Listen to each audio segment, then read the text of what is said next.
CM Chandrababu Naidu మాజీ CM Jaganmohan రెడ్డిపై తీవ్ర విమర్శలు గుప్పించారు. జగన్ కు పిచ్చి ముదిరిందని విమర్శించారు. మొన్నటి వరకు 3 రాజధానుల ముచ్చట ఇప్పుడు జగన్ మావిగాన్ అని మొదలు పెట్టాడని పేర్కొన్నారు. దేశంలోని అన్ని రాజకీయ పార్టీలు అమరావతికి మద్దతు తెలిపాయని, కానీ ఒక్క వైసీపీ అడ్డు చెప్పిందని చంద్రబాబు పేర్కొన్నారు. నిన్నటి వరకు మనకు అడ్రస్ లేదు. ఈ రోజు గర్వంగా మీ రాజధాని ఏదంటే నా రాజధాని అమరావతి అని చెప్పి ధైర్యం మనకు వచ్చింది. మొన్నటి వరకు 3 రాజధానులు 3 ముక్కలాట. ఎక్కడన్నా బయట పోయి అడిగితే మీ రాజధాని ఏదంటే చెప్పలేక నామోషి. సర్వీస్ కమిషన్లు అడిగితే వాళ్ళు బిక్కముఖం వేసే పరిస్థితి. అమరావతి ప్రజా రాజధాని. మన పురాణాల్లో అమరావతి దేవతల రాజధాని.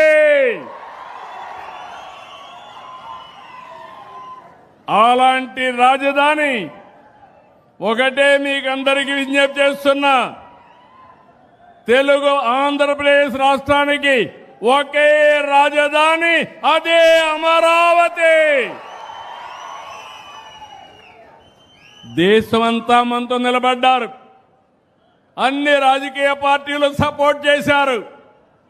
50 పార్టీలు ఉన్నాయి కేంద్రంలో.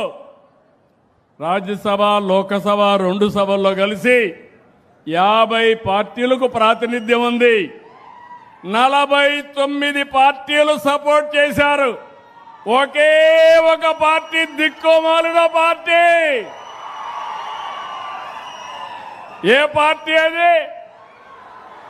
ఏ పార్టీ అది? అంటే ఈ రాష్ట్రానికి ద్రోహం చేయడం అవునా కాదా అని అడుగుతున్నాం మిమ్మల్ని. అవును అంటే గట్టిగా చెప్పట్లు కూడా చెప్పండి, ఇది ద్రోహం అని. అది అయితే మొన్న మాట్లాడుతూ మ్యావిగన్ అంట. ఏమి పిచ్చో నాకైతే అర్థం కావడంలా. పిచ్చ ముదిరింది. అంటే అమరావతి పేరు చెప్పలేకపోతే ఇంట్లో పడుకోవచ్చు, కానీ దేవతల రాజధాని ఎవడైనా ఆ పేరు 10 సార్లు చెప్తే మీకు కూడా పుణ్యం వస్తుంది. అలాంటి రాజధానిని పేరు చెప్పడానికి ఇష్టం లేకుండా మ్యావిగన్ అంటున్నాడు. అదేంటో నాకు అర్థం కాదు. మీకు అర్థమైందా? మీకు మ్యావిగన్ కావాలని అడుగుతున్నా. వద్దు అంటే గట్టిగా చెప్పట్లు కూడా చెప్పండి, కరెక్ట్ కాదని. అందుకే నేను మిమ్మల్ని అందరినీ ఒకటే అడుగుతున్నా. ఒకప్పుడు తీవ్రవాదులు ఉండేవాళ్ళు, ముఠా నాయకులు ఉండేవాళ్ళు, మత విద్వేషాలు క్రియేట్ చేసేవాళ్ళు. ఏదైతే మొన్నే మీరు చూశారు ఎలాంటి వాళ్ళంటే బాబాయిని చంపి నా చేతిలో కత్తి పెట్టేవాళ్ళు. ప్రభుత్వ ఆదేశాల మేరకు నీటి భద్రత మన బాధ్యత కార్యక్రమంలో భాగంగా నీటి వనరుల సమకూర్చేందుకు కృషి చేయాలని ఎంపీడీఓ కేవీ ప్రసాదరావు తెలిపారు. సోమవారం నరసన్నపేట మండలం జమ్ము పంచాయతీ సన్యాసివాణి చెరువులో పనులను ప్రారంభించారు. ఆర్డబ్ల్యూఎస్ఏఈ కనకేశ్వరరావు మాట్లాడుతూ చెరువులు లోతుగా చేసుకుంటున్నట్లయితే వర్షాకాలం పడిన నీరు నిల్వ చేసేందుకు అవకాశం ఉంటుందన్నారు. ఈ కార్యక్రమంలో ఉపాధి హామీ సిబ్బంది పాల్గొన్నారు.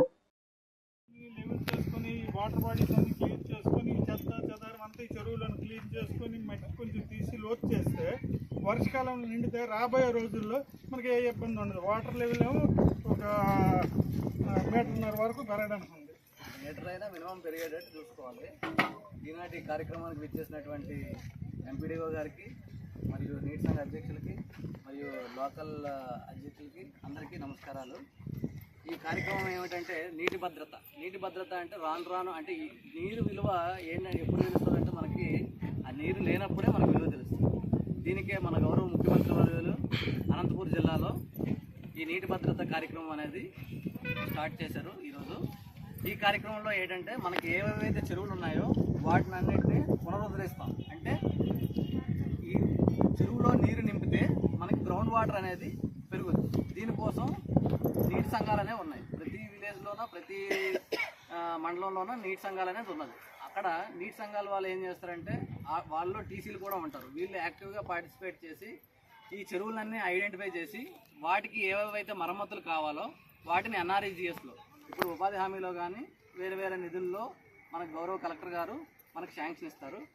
వాటిని మనందరం కలిసి ఈ నీటి లెవెల్ అనేది మనం పెరిగేటట్టు మనం యాక్షన్ తీసుకోవాలి. దీనికి మీరు అందరూ సహకరించాలి. Thank you. శ్రీకాకుళం జిల్లాలో నేటి సోమవారం నుండి 10వ తరగతి సమాధాన పత్రాల మూల్యాంకనం ప్రారంభమైంది. శ్రీకాకుళం నగరంలోని ప్రభుత్వ బాలికోన్నత పాఠశాల శ్రీ చైతన్య పాఠశాలలో ఈ ప్రక్రియ జరుగుతోంది. వివిధ జిల్లాల నుంచి మొత్తం 2.9 లక్షల సమాధాన పత్రాలు వచ్చాయి. డిఈఓ ఏ రవిబాబు తెలిపిన వివరాల ప్రకారం ఈ నెల 15 వరకు నిఘా కెమెరాల పర్యవేక్షణలో మూల్యాంకనం ప్రశాంతంగా నిర్వహించడానికి అన్ని ఏర్పాట్లు చేశారు.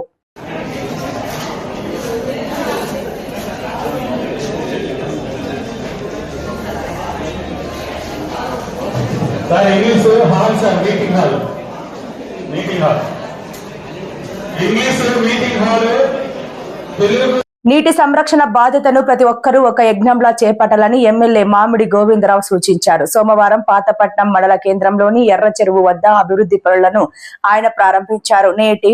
నేడు నీటి సాంద్రత రోజురోజుకి తగ్గుతోందని, భూగర్భ జలాలు పెరిగేందుకు తగు చర్యలు తీసుకోవాల్సిన అవసరం ఉందని ఆయన అన్నారు.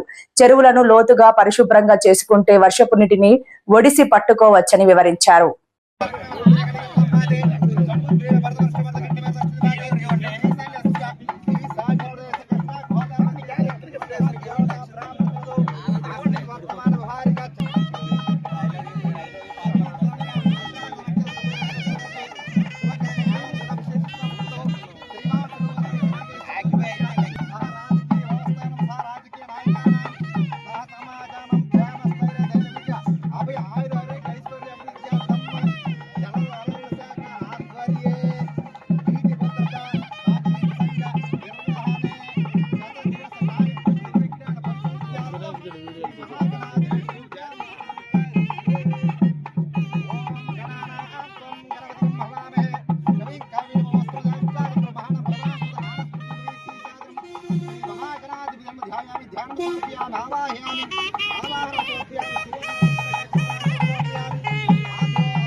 మత్స్యకారుల అభివృద్ధికి కూటమి ప్రభుత్వం అండగా ఉంటుంది. ప్రధానమంత్రి మత్స్య సంపద యోజన డిఆర్డిఏ 54.36 లక్షలతో 50 మంది మత్స్యకారులకు సహకారం అందిస్తున్నదని ఎంపీ తంగెళ్ల ఉదయ్ శ్రీనివాస్ పేర్కొన్నారు.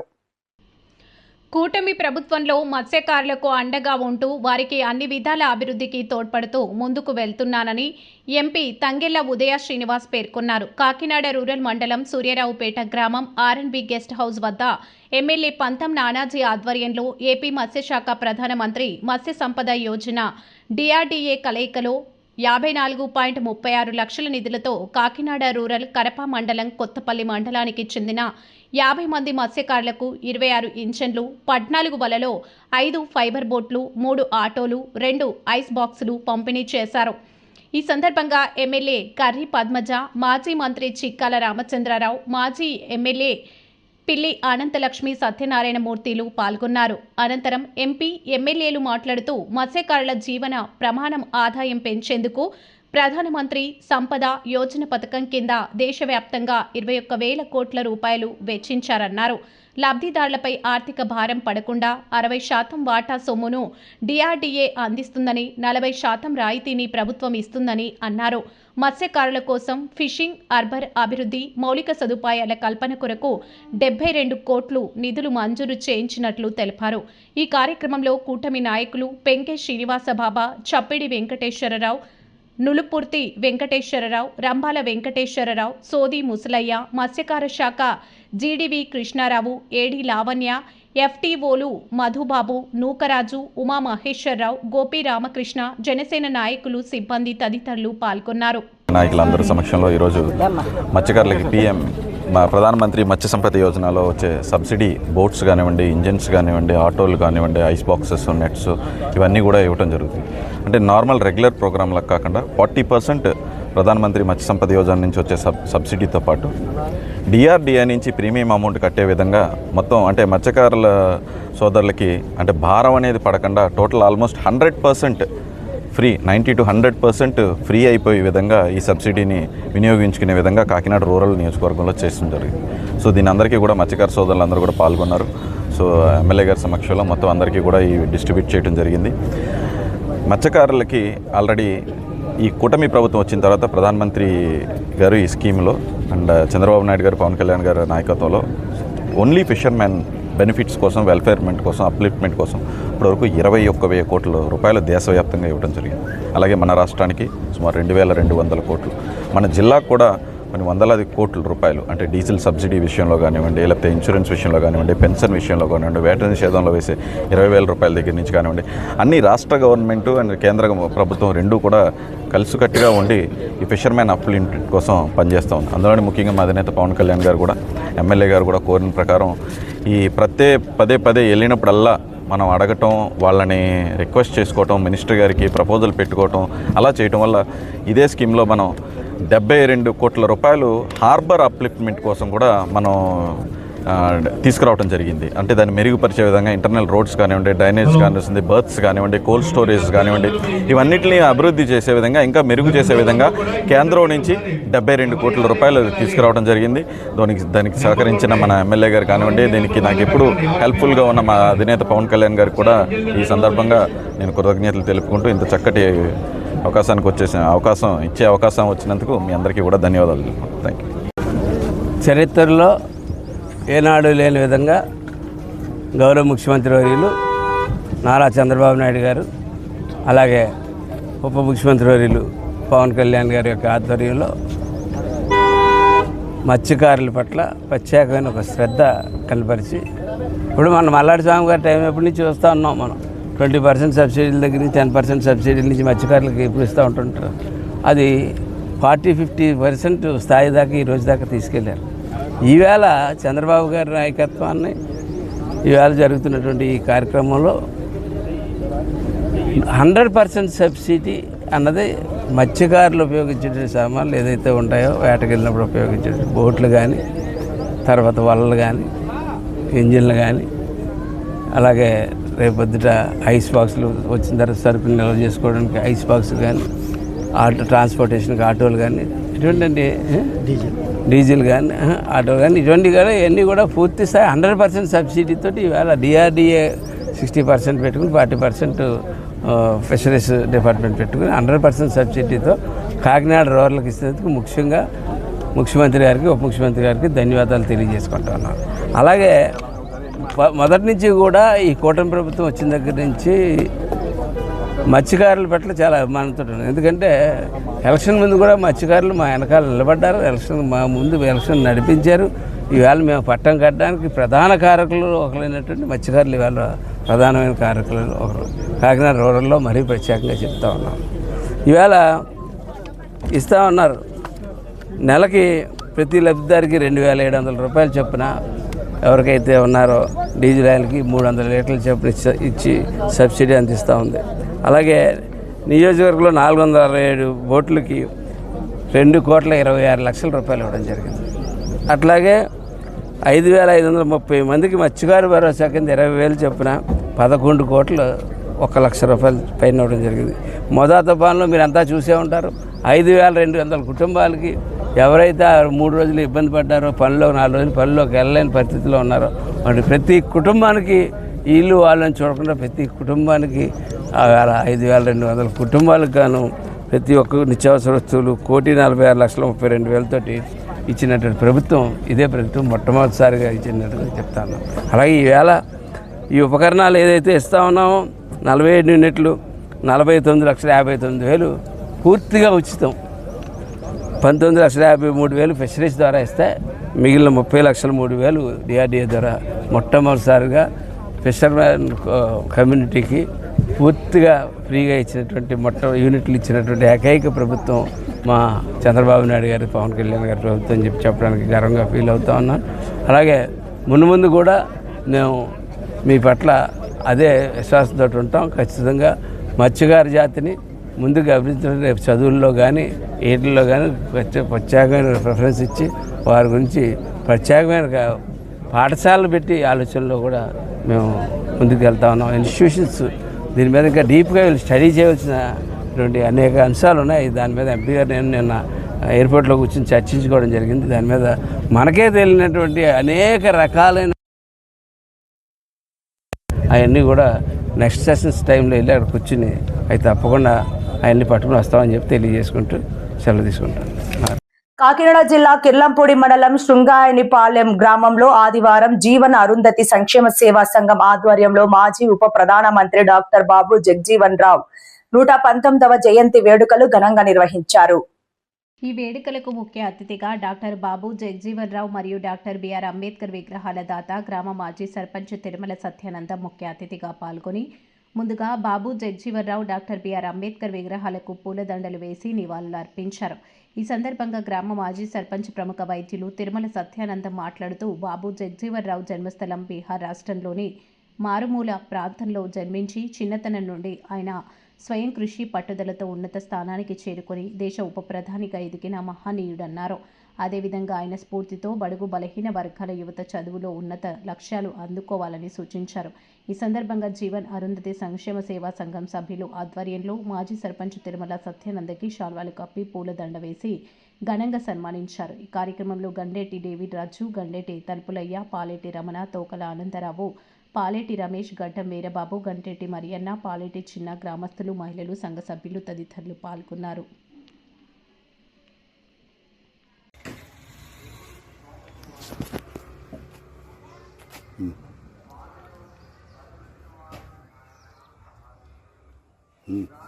ఈరోజు మరి మన ఆంధ్రప్రదేశ్ కాకినాడ జిల్లా కిర్లంపూడి మండలం శృంగారనిపాలెం మరి దళితపేటలో మన ప్రీతమ ఉప ప్రధానిగా పనిచేసిన బాబు జగజ్జీవన్ రావు గారి 118వ జయంతి సందర్భంగా మరి ఈరోజు ఇక్కడ కార్యక్రమం నిర్వహించడం జరిగింది. ఈ కార్యక్రమానికి మరి మా యొక్క శృంగారనిపాలెం గ్రామ సర్పంచ్ గారు, అలాగే ఎంపీడీసీ గారు, అలాగే అధికారులు, అనధికారులు మరి అందరి సమక్షంలో 118వ జయంతిని మరి జయకరంగా ఆనందకరంగా జరుపుకోవడానికి ఈ యొక్క గొప్ప అవకాశం మాకు కలిగింది. అలాగే మరి ఈరోజు ఆయన జగజ్జీవన్ రావు గారు ఒక దళితులుగా పుట్టి భారతదేశానికి ఉప ప్రధాని అవ్వడం అనేది చాలా గొప్ప విషయం. ఆ రోజుల్లో స్వాతంత్రం వచ్చిన మొదటి రోజుల్లోనే మరి ఆయన ఆ స్థాయికి వెళ్ళడం, అలాగే మరి దళితుల కోసం, దేశంలో ఉన్న దళితులందరి కోసం మరి వారు సామాజికంగా దేశానికి కూడా ఎంతో మరి ఎనలేని కృషి చేసిన మహానుభావుడు మన బాబు జగజ్జీవన్ రావు గారు. అలాంటి వారి మహానుభావుని యొక్క జయంతి సందర్భంగా ఈరోజు వారిని స్మరించుకుంటూ మరి వారి జయంతిని పురస్కరించుకొని మేము విధంగా మరి ఎంత సంతోషిస్తూ ఉన్నాము. మరి యవనస్తులు మరి యొక్క ఎంఆర్పిఎస్ మరి ఆ యొక్క యువకులు అందరూ పాలు పొందుకున్నారు. స్త్రీలు, పురుషులు, పిల్లలు అందరూ పాలు పొందుకొని, అలాగే కేవలం ఎంఆర్పిఎస్ మాదిగ జాతి మాత్రమే కాకుండా మాలమానాడు తరఫున నేను కూడా రావడం జరిగింది. నేను ఒక మరి దేవుని సేవకుడిగా పనిచేస్తూ కూడా మరి మమ్మల్ని ఈ స్థాయిలోకి తీసుకురావడానికి కారణమైన మా దళిత నాయకులు అంబేద్కర్ గారు కానీ, అలాగే బాబు జగజ్జీవన్ రావు కానీ ఇద్దరు కూడా మరి మా దళితులకు మరి అండగా నిలిచి వారు ఈనాటికి కూడా వారు మాకు ఎంతో క్షేమాన్ని సంక్షేమాన్ని ఇచ్చి వెళ్ళారు.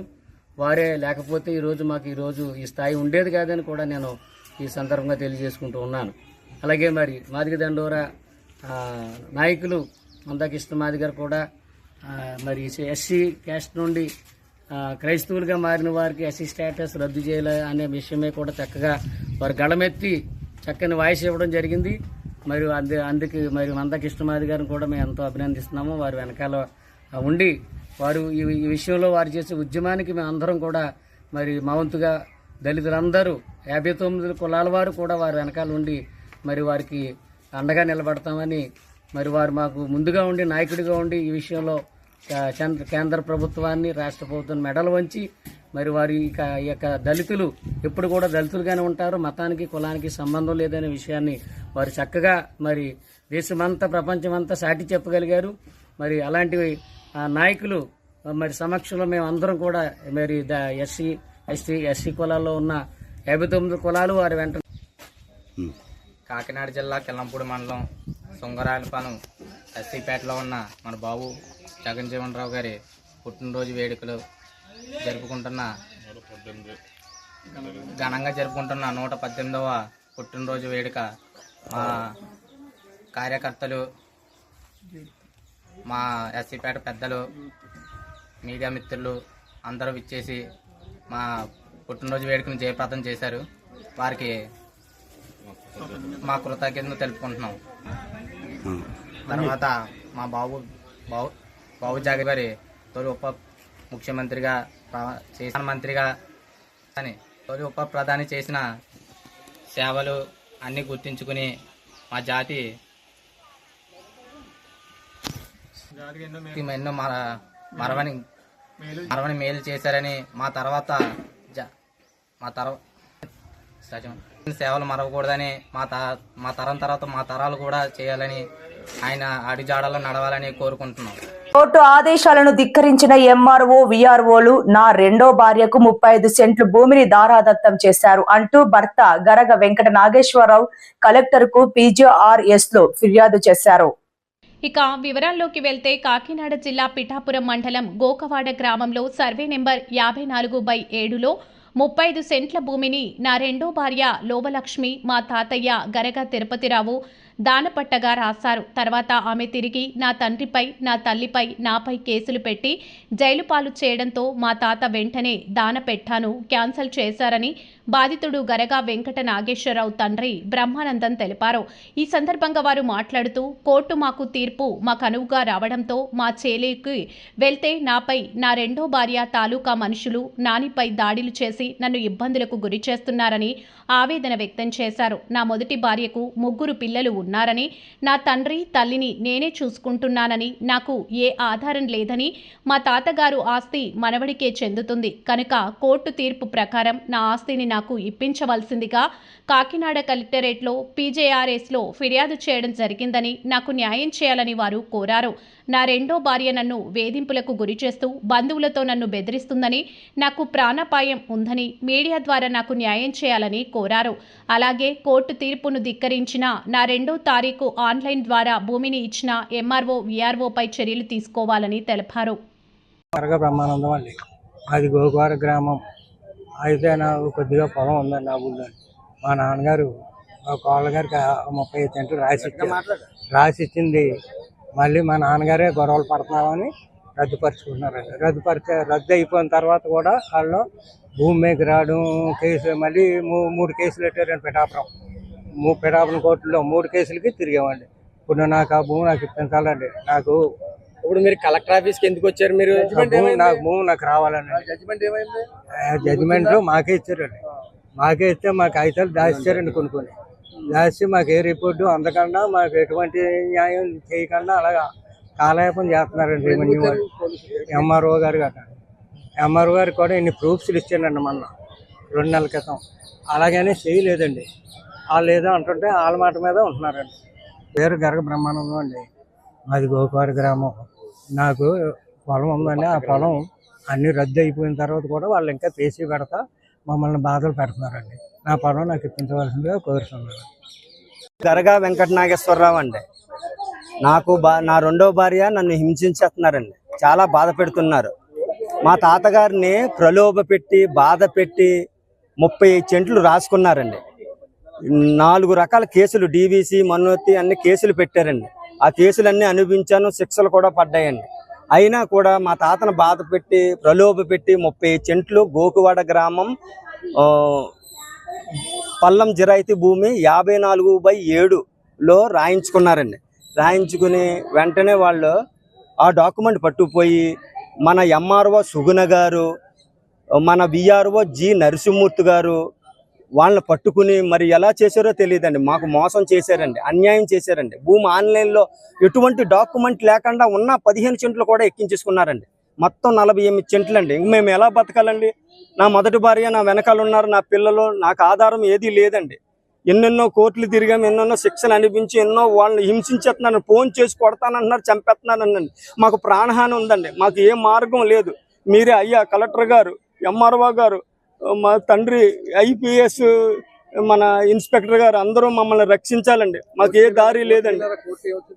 కోర్టు కూడా వెళ్ళామండి సార్, ఇదిగోండి డిస్మిస్ చేశారండి. ఇదిగోండి జడ్జిమెంట్ కాపీ అండి. మా ఎంఆర్ఓ గారు సుగుణ గారు జి నరసింహమూర్తి గారు మమ్మల్ని మోసం చేశారండి. మా దగ్గర ఆధారం ఉందండి, ఎవిడెన్స్ ఉందండి. ఎవిడెన్స్ లేకుండా మేము అలాగ మీడియా ముందుకు రావండి. మీడియా వాళ్ళందరికీ నా నమస్కారం అండి. మాకు న్యాయం జరిపించాలని కోరి ప్రార్థిస్తున్నామండి. మాకు ఏ న్యాయం అండి? మా భూమి వెంటనే అక్కడ క్యాన్సిల్ ఆర్డర్ ఉందండి. మా తాతయ్య గారు వెంటనే రద్దుపరుచుకున్నారు కేసులు పెట్టినందుకు. కేసులు పెట్టనని అన్నారండి. కేసులు పెట్టినందుకు వెంటనే మేము రద్దు చేసుకున్న ఎంఆర్ఓ సుగుణ గారు జి నరసింహమూర్తి గారు జడ్డబావారని చేస్తున్నారండి. ఆయన కూడా మమ్మల్ని మోసం చేశారు. రోజు కాలయాపన చేసేవారండి. ఎన్నో సంవత్సరాలు బట్టి తిరుగుతున్నామండి. కలెక్టర్ గారికి స్పందన ఇచ్చామండి, ఆర్డీఓ గారి దగ్గర స్పందన ఇచ్చామండి. వాళ్ళు ఎవరో పట్టించుకోలేదు, అంతా మోసం అండి. ఎక్కడో ఎంఆర్ఓ గురు ఎమ్మెల్యే గురు మాటలు వినండి, మాకు న్యాయం చేస్తలేదండి సార్. అందుకనే ఇప్పుడు కొత్తగా మళ్ళీ కలెక్టర్ గారికి ఫిర్యాదు ఇచ్చానండి. ఇప్పుడు మీ సమస్య రేపటిలోగా వెంటనే చేస్తాము అని అన్నారండి. అప్పుడు మాకు మనస్ఫూర్తిగా ఇంకా లాభం లేదని మేము మీడియా వారిని కలిసామండి. ఇది వెంటనే స్పందించి మా భూమి మాకు 54/7లో 45 సెంట్లు నా పేరును రావాలండి. మా తాతగారు వారసత్వ ఆస్తండి. అది ఎవరికి చెందనకు లేదండి. నా సంతకం లేదండి, మా నాన్నగారి సంతకం లేదండి, మా తమ్ముడు సంతకం లేదండి, మా బాప సంతకం లేదండి. ఎవరి సంతకం లేకుండా ఎలా చేస్తారండి? మీరేం మాకు న్యాయం చేయాలి. బిఆర్ఓ గారు మాకు అన్యాయం చేశారు. మా దగ్గర ఎవిడెన్స్ ఉందండి. మీరెవరండి? మా భూమి ఆన్లైన్లోకి ఎక్కించడానికి మీకేంటి సంబంధం?